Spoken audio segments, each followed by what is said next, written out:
Bismillahirrahmanirrahim. Start in the name of Allah, who is most merciful and most mighty. My name is Laiba Ghani from class LHV. Today I will present the presentation of first aid, and my topic is shock. सबसे पहले shock क्या चीज होती है? एक ऐसी life threading condition, कोई ऐसी हालत जो हम लोगों को प्रॉपर एक ऐसा लर्जा हम पे तारी कर देता है जिससे हमारी पूरी बॉडी के ऐसे फंक्शन जो कि काम नहीं कर सकते, हमारी बॉडी के वो ऑर्गन्स जो हमारे वाइटल साइन है उन तक ब्लड का या उन तक ऑक्सीजन का पूरी तरीके से ना पहुंच जाना जो है हमें शॉक की कंडीशन की तरफ जो है वो हमें ले जाता है। शॉक की तरफ जाने के लिए हमारे पास बहुत से ऐसे काजेस हैं जो हमें शॉक की तरफ लेके जाते हैं। हमारे पास इसकी 5 टाइप्स होती हैं। 5 टाइप्स होती हैं हमारे पास शॉक की। सबसे पहले हमारे पास एनाफिलैक्टिक शॉक होता है, हाइपोवोलेमिक शॉक होता है, कार्डियक शॉक होता है और सेप्टिक शॉक होता है। ये शॉक जो है वो हमारे पास अलग अलग जो हमारे पास ऐसी काजेज होती है जिनसे हमें ये शॉक जो होता है वो हम पे हो जाता है। एनाफिलैक्टिक शॉक ऐसा वो शॉक है, लाइफ की वो कंडीशन है जिसमें हमारे पास एक ऐसा हाई किस्म का हमारा अपना इम्यून सिस्टम का ऐसा एक रिएक्शन होता है जो हमारे के अपना इम्यून सिस्टम काज करते हैं, जिससे हम एनाफिलैक्टिक शॉक में चले जाते हैं। उस एनाफिलैक्टिक शॉक के हमारे पास साइन सिम्टम्स क्या होते हैं? साइन सिम्टम हमारे पास ये होता है कि हमारा पेल कलर हो जाता है, हमारे लिप्स और हमारे हैंड के जो नेल्स होते हैं वो ब्लू कलर में हो जाते हैं, डिजीनेस होता है, वोमिटिंग स्टार्ट हो जाती है, हमें चक्कर आना शुरू हो जाते हैं। ठीक है, उसके बाद हमारे पास सेकंड जो है वो उनकी टाइप है कार्डियोजेनिक शॉक। कार्डियोजेनिक शॉक में अगर हम सर से स्टार्ट करते हैं, हमारा हार्ट जो है वो इस काबिल नहीं रहता, इस एबल नहीं रहता कि वो हमारी पूरी बॉडी को उन ऑर्गन्स को जो वाइटल साइंस से बिलोंग करते हैं उनको जो है वो पूरी तरीके से ब्लड सप्लाई कर सके। हमारे पास ऐसे ऑर्गन्स जो कि लास्ट पॉइंट पे होते हैं उनको ब्लड सप्लाई नहीं होता, वो अपना फंक्शन प्रॉपर तरीके से नहीं कर पाते हैं, जो कि जिसकी वजह से हमारे पास कार्डियोजेनिक शॉक होता है।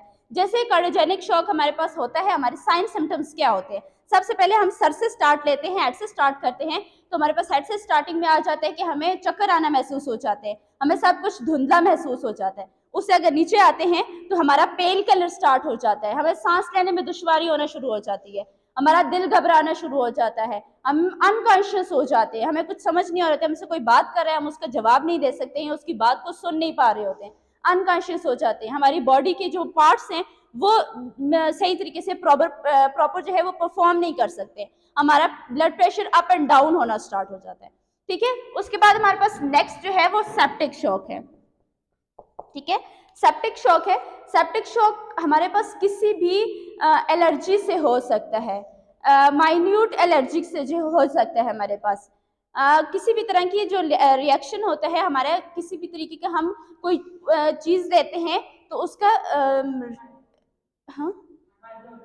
जैसे माइक्रो ऑर्गेनिज्म हमारी बॉडी में इंटर करते हैं तो जो हमारी बॉडी को उसके अगेंस्ट जो रिएक्शन होता है वो सेप्टिक शॉक होता है। सेप्टिक शॉक जो है हमारे पास एब्डोमेन रिएक्शन, एब्डोमेन पे हो सकता है, हमारे पास किडनी का हो सकता है, हमारे मुख्तलिफ ऑर्गन्स का जो है वो हो सकता है जिसकी वजह से ब्लड सर्कुलेशन रुकती है, ये हमारा जो है वो हो सकता है।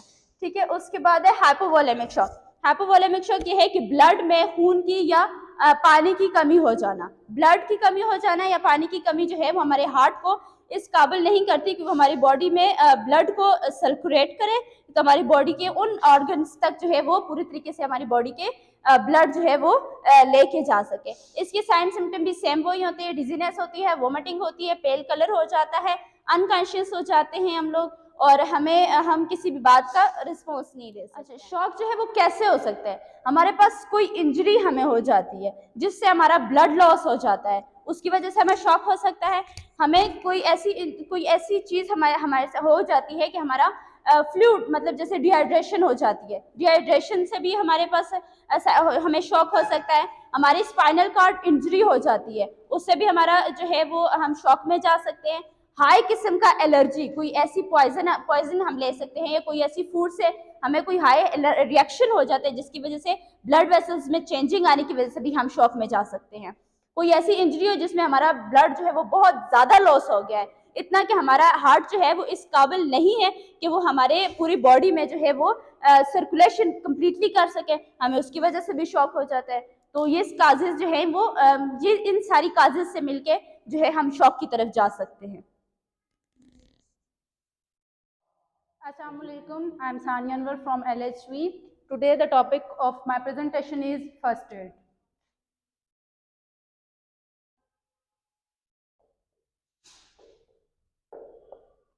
फर्स्ट एड होता क्या है? An immediate treatment given to the someone casualty. वो ट्रीटमेंट जो हम किसी भी जगह पे, जैसे कि रोड साइड पे अगर हम जा रहे हैं, कोई एक्सीडेंट हो गया, डॉक्टर के आने से पहले एज हेल्थ केयर प्रोवाइडर हम जो ट्रीटमेंट देंगे किसी भी पेशेंट को या किसी भी इंजर्ड बंदे को, तो वो क्या होती है? First aid. फर्स्ट एड के पर्पस क्या होते हैं? फर्स्ट एड देने का मकसद क्या होता है? Purpose of first aid are to save life, कि हम उनकी ज़िंदगी को बचा सकें, क्योंकि डॉक्टर के आने से पहले हम कुछ इस तरह कर सकें कि अगर बंदा है कोई, उसको बहुत ज़्यादा ब्लीडिंग हो रही है, तो हम डॉक्टर के आने से पहले या उसको फर्दर आगे किसी हॉस्पिटल रेफ़र करने से पहले हम उसकी लाइफ को बचाने के लिए जो कर सकें, तो उसकी to save life, to promote speedy recovery. और इसके बाद क्या है? To control bleeding. ब्लीडिंग को रोकने के लिए हम क्या कर सकते हैं? अगर कोई बंदा है वो बहुत ज़्यादा ब्लीड कर रहा है, उसको कोई इंजरी हो गई है, तो हम उसको सबसे पहले क्या करेंगे? हमारे पास अगर कोई बैंडेजेस नहीं है तो हम कोई रुमाल, किसी भी चीज़ से उसको प्रेशर बैंडेज करेंगे, ताकि उसकी ब्लीडिंग रोक सकें और हम फर्दर कॉम्प्लिकेशन से उसको बचा सकें। फर्स्ट एड को हम किस तरह दे सकते हैं? इसके लिए हमारे पास कुछ रूल्स हैं। तो ये है डॉक्टर ABC। इन चीज़ों को चेक करते हुए हम किसी भी बंदे को फर्स्ट एड दे सकते हैं। डॉक्टर क्या होता है? डेंजर। पहले हम देखेंगे कि वो बंदा डेंजर में तो नहीं है। अगर वो डेंजर में है, जो इंजर्ड पर्सन है, तो हम उसे डेंजर से निकालेंगे, उसको किसी सेफ जगह पे लेके जाएंगे। नेक्स्ट वन हम देखते हैं रिस्पॉन्स, कि वो बंदा, हम उससे बात कर रहे हैं, वो हमें हमारी बात पे रिस्पॉन्स दे रहा है कि नहीं। हम उसको चेक करेंगे कि वो हम उससे बात कर रहे हैं, वो कॉन्शियस है, कॉन्शियस नहीं है। उसका कॉन्शियस लेवल देखने के लिए हम रिस्पॉन्स देखेंगे। उसके बाद आता है ए से हम देखेंगे एयरवे, कि उसकी एयरवे क्लियर है कि नहीं, कि वो सांस ले रहा है, वो उसकी सांस लेने में कोई ऑब्स्ट्रक्शन तो नहीं है। बी से ब्रीदिंग, हम देखेंगे कि ब्रीदिंग, वो सांस ले रहे हैं या नहीं। और सर्कुलेशन देखेंगे। सर्कुलेशन हम इस तरह देख सकते हैं कि वो उसकी कैरोटिड पल्स हम चेक करेंगे, जिससे हमें पता चल जाएगा कि वो बंदा सांस ले रहा है। हम देखेंगे कॉन्शियस लेवल देखने के, अगर एक बंदा है वो कॉन्शियस है, वो बेहोश है, वो हम उसको जब कोई बात कह रहे हैं, उसका रिस्पॉन्स चेक करें, वो हमारी बात पे रिस्पॉन्स नहीं दे रहा, तो हम इसके लिए क्या करते हैं? CPR। अगर बंदा कॉन्शियस नहीं है, अनकॉन्शियस है, वो हमें लग रहा है कि वो कॉन्शियस लेवल उसका बिल्कुल इंटेक्ट नहीं है, तो हम उसके लिए CPR देते हैं। CPR किसे कहते हैं? Cardio pulmonary resuscitation. इसे हम पेशेंट को बिल्कुल सीधा लिटा देते हैं, हेड टिल्ट चिन लिफ्ट टूल पे पोजीशन पे उसको लिटाते हैं, और उसको हम 30 ब्रीथ्स, 30 कंप्रेशंस के बाद एक ब्रीथ देते हैं। और ये हम 1 मिनट में जितनी ज़्यादा हो सके उसको ब्रीथ्स देते हैं, ताकि अगर वो उसको कोई रिस्पायरेटरी लॉस है, वो सांस नहीं ले पा रहा, तो थ्रू CPR उसकी जान बच जाए। Thank you.